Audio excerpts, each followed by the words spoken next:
चलिए मित्रों, आज हम बहुत ही बढ़िया टॉपिक आज सीखेंगे। दो टॉपिक सीखेंगे हम लोग। पहला होगा अभाज्य गुणनखंडों की संख्या ज्ञात करना। अभाज्य गुणनखंडों की संख्या ज्ञात करना।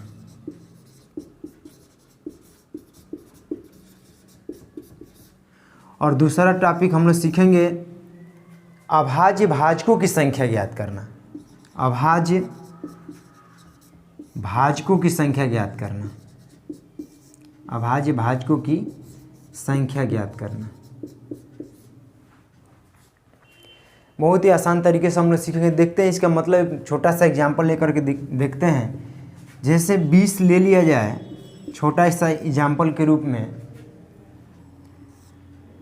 और इसमें पूछ दिया जाए कि अभाज्य गुणनखंडों की संख्या क्या होगी। अभाज्य गुणनखंडों की संख्या। और दूसरा प्रश्न इसमें है कि 20 के अभाज्य भाजकों की संख्या। 20 के अभाज्य भाजकों की संख्या। अभाज्य भाजकों की संख्या बताना है आपको। इन दोनों का कहने का मतलब क्या हुआ, आइए बहुत ही बढ़िया से आप देखेंगे। 20 का गुणनखंड करते हैं। 20 का गुणनखंड करेंगे, 2 दहा में 20, 2 5 10, 5 1 में 5, यानी अभाज्य गुणनखंडों की संख्या में ये टोटल कितने आ गए? 3 आ गए। 2 2 और 5 टोटल कितने आ गए? 3 आ गए। अभाज्य भाजकों की संख्या यदि देखा जाए, इसमें मतलब कितने अंक है जो उसको घटा रहे हैं। मात्र 2 ही अंक है, एक 2 है और एक 5 है। इसको कंसेप्ट के माध्यम से कैसे बनाएंगे, इसको थोड़ा देखते हैं।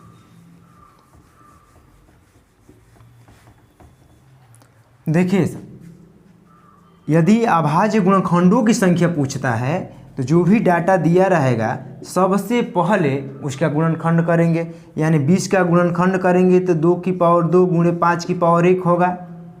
2 की पावर 2 गुणे 5 के पावर 1 होगा। इसके बेस से कोनो मतलब नहीं रहता है, मतलब रहता है सिर्फ पावर से, और पावर को सीधा सीधा जोड़ देते हैं। यानी 2 और 1 जोड़ देंगे तो कितना हो जाएगा? 3। ये 3 बता रहा है कि 20 का गुणनखंड करेंगे तो 3 गो संख्या उसमें आएगा। इसी के 20 पर ही देखते हैं अभाज्य भाजकों की संख्या ज्ञात करना। बताइए, 20 का गुणनखंड करेंगे, 2 की पावर 2 गुणे 5 के पावर 1 होगा। अब यहाँ पे देखिए, जो भी बेस होता है उसको गिन लेते हैं। जो भी बेस होता है उसको गिन लेते हैं, किसी को रिपीटेशन नहीं करते हैं। यानी 2 और ये हो गया 5, यानी कुल मिलाकर कितने संख्या हो गई? 2 गो। अभाज्य भाजकों की संख्या कितनी है? 2 है। 20 के अभाज्य गुणनखंडों की संख्या कितनी है? तो 3 है। बहुत बढ़िया से आप समझ चुके होंगे। आइए एक अच्छा एग्जाम्पल लेकर देखते हैं।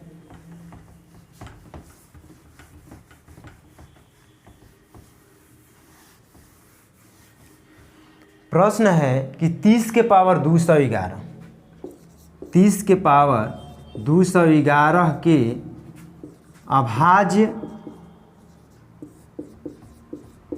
गुणनखंडों, अभाज्य गुणनखंड एवं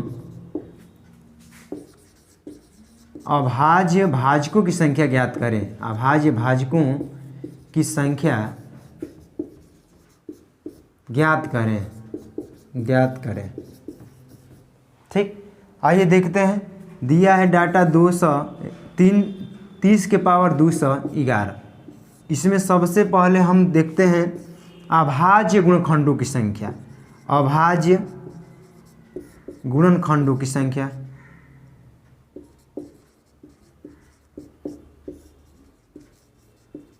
दिया है 30 के पावर 211।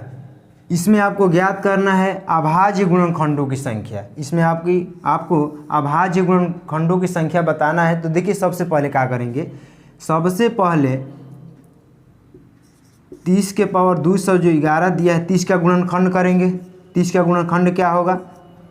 2 3 6, 6 5 30, सबका पावर दिया है 211। आप जानते हैं कि यहाँ पे 211 तो सबके लिए है। 3 के लिए भी 211, 5 के लिए भी 211। इसमें बेस से कोई मतलब नहीं होता है, और सीधा पावर को जोड़ देते हैं। बताइए 211, 211 और 211 जोड़ेंगे तो कुल मिलाकर के 633 हो जाएगा। 30 के पावर 211 में अभाज्य गुणनखंडों की जो संख्या है वो कितनी है? 633। आइए इसी सवाल में देख लेते हैं। यदि इस सवाल में आपसे पूछ लिया जाए कि 30 के पावर 211 में अभाज्य भाजकों की संख्या कितनी होगी? अभाज्य भाजकों की संख्या, अभाज्य भाजकों की संख्या, अभाज्य भाजकों की संख्या ज्ञात करने के बारे में दे सवाल, तो क्या करेंगे? देखिए 30 के पावर 211 दिया है, यानी 2 गुणे 3 गुणे 5 के पावर 211। इससे पावर से कोनो मतलब नहीं होता है, मतलब रहता है सिर्फ बेस से। और बेस में देख लेते हैं कि कौन कौन अंक है जो कटा रहा है, यानी एक 2 है, एक 3 है और एक 5 है, यानी टोटल कुल मिलाकर कितने हैं? 3। तो इसमें अभाज्य भाजकों की संख्या 3 हो गई और अभाज्य गुणनखंडों की संख्या 633 हो गई। चलिए अगला एग्जाम्पल देखते हैं।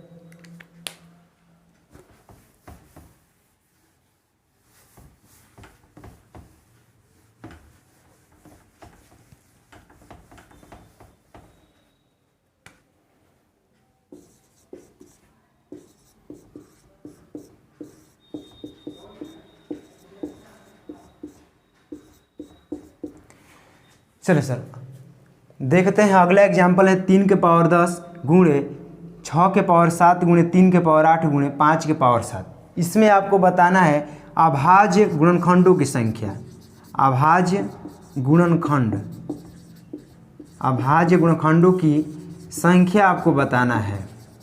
अभाज्य गुणनखंडों की संख्या बताना है तो बताइए सबसे पहले क्या करेंगे? जो भी डाटा दिया उसका गुणनखंड करेंगे। गुणनखंड कर लेते हैं। 3 के पावर 10 है गुणे 2, यहाँ 6 को तोड़ेंगे तो 2 गुणे 3 होगा, 2 के लिए भी 7 है, 3 के लिए भी 7 है, 2 की पावर 7 गुणे 3 के पावर 7 गुणे 3 के पावर 8 यहाँ पे दिया है, गुणे यहाँ पे 5 के पावर 7 दिया है, 5 के पावर 7।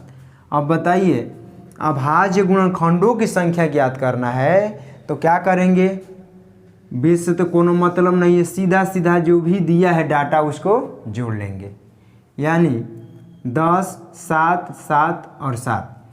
देखिए 10 और 21 कुल मिलाकर हो गया 31, 31 को 8 को हो गया 39 को। अभाज्य गुणनखंडों की संख्या कितनी हो जाएगी? 39 हो जाएगी। अब देखिए मित्रों, इसी में यदि अभाज्य भाजकों की संख्या पूछ ले, अभाज्य भाजकों की संख्या, भाजकों की संख्या ज्ञात करनी हो तो बताइए क्या करेंगे? देखेंगे कि केवल अंक है जो कटा रहे हैं, तो इसमें देख किसी को रिपीटेशन नहीं करना है। अब देखिए इन अंकों में देखिए बेस में कौन कौन है? 2, 3, 5, यानी कुल मिलाकर तीनों को तो है, कुल मिलाकर 3 को ही है। तो इसमें अभाज्य भाजकों की संख्या कितनी हो जाएगी? 3 हो जाएगी। अभाज्य गुणनखंडों की संख्या पूछेगा तो कितनी हो जाएगी? 39 हो जाएगी। चलिए फिर एक अगला एग्जाम्पल देखते हैं।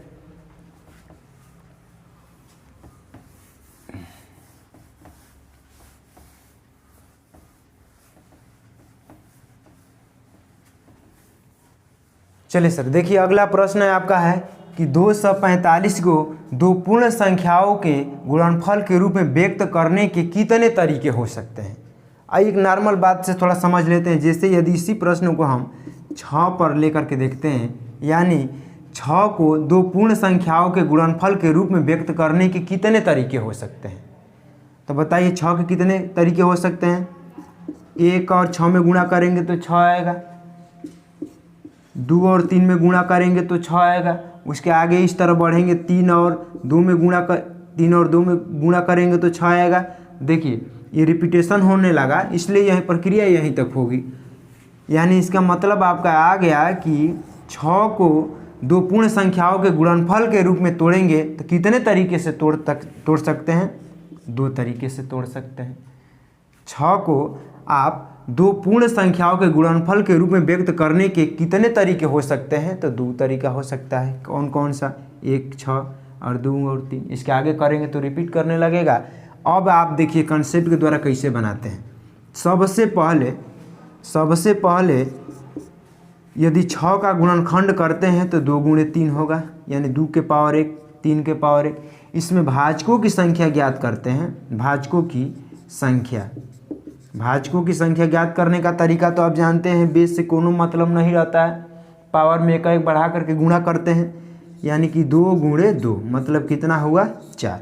अब बताना है आपको तरीका कितने तरीके से व्यक्त किए जा सकते हैं। अब बताइए, जो भी भाजकों की संख्या आएगा उसका आधा कर देंगे, वही आपका तरीका बताएगा। अब यहाँ पे 4 है तो बोलिए 4 का आधा कितना हो जाएगा, 2 हो जाएगा। आप यहाँ देखे भी तो 2 ही आया, कंसेप्ट के माध्यम से भी 2 ही आ रहा है।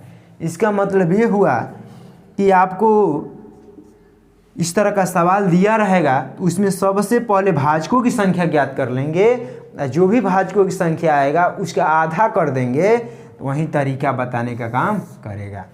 चलिए आइए देखते हैं, सवाल है। सबसे पहले 245 का क्या करेंगे, गुणनखंड करेंगे। 245 का गुणनखंड कर लेते हैं।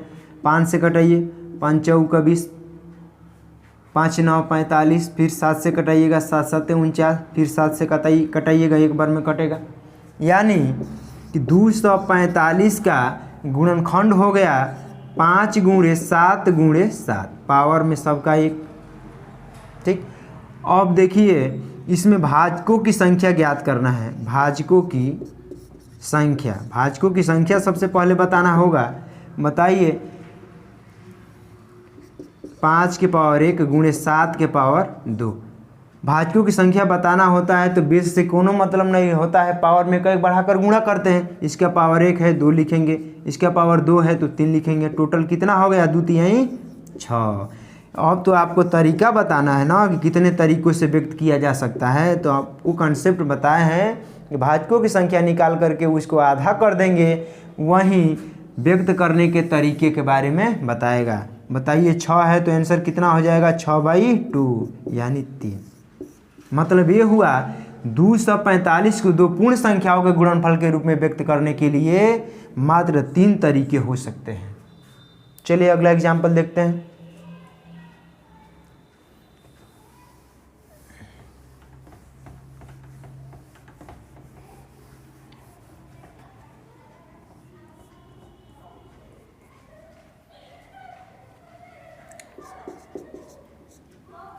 चलिए अगला एग्जाम्पल आपका है कि 175 को 2 पूर्ण संख्याओं के गुणनफल के रूप में व्यक्त करने के लिए कितने तरीके हो सकते हैं।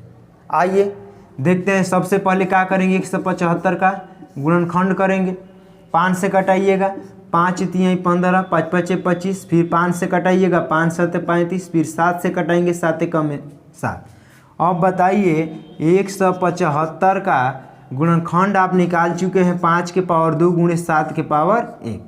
सबसे पहले तरीका ज्ञात करने से पहले भाजकों की संख्या ना बताना पड़ेगा। भाजकों की संख्या ज्ञात करने का तरीका तो आप बहुत बढ़िया से सीख चुके हैं। क्या करते हैं, बेस से कोनो मतलब नहीं रहता है, पावर में एक बढ़ा करके गुणा किया जाता है। यानी यहाँ पे 2 है तो क्या लिखेंगे 3, यहाँ पे 1 है तो क्या लिखेंगे 2, 3 और 2 में गुणा करेंगे कितना हो जाएगा 6। अब इसमें आपको तरीका बताना है कितने तरीके से व्यक्त किया जा सकता है। बताइए, जो भाजकों की संख्या निकाले हैं उसका आधा ना लीजिएगा, यानी 6 है तो 6 का आधा कितना हो जाएगा 3।